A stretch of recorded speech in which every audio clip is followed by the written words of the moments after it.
Olá a todos e sejam bem-vindos.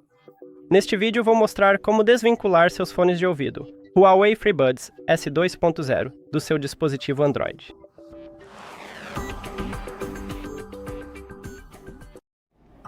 Você deve começar abrindo as configurações e, em seguida, ir para dispositivos conectados.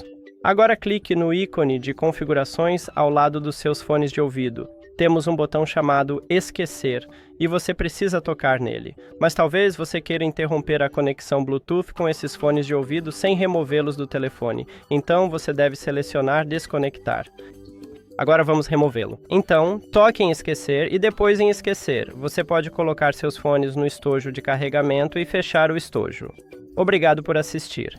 Se você achou útil, por favor, considere se inscrever no canal e deixar um like no vídeo. Até a próxima!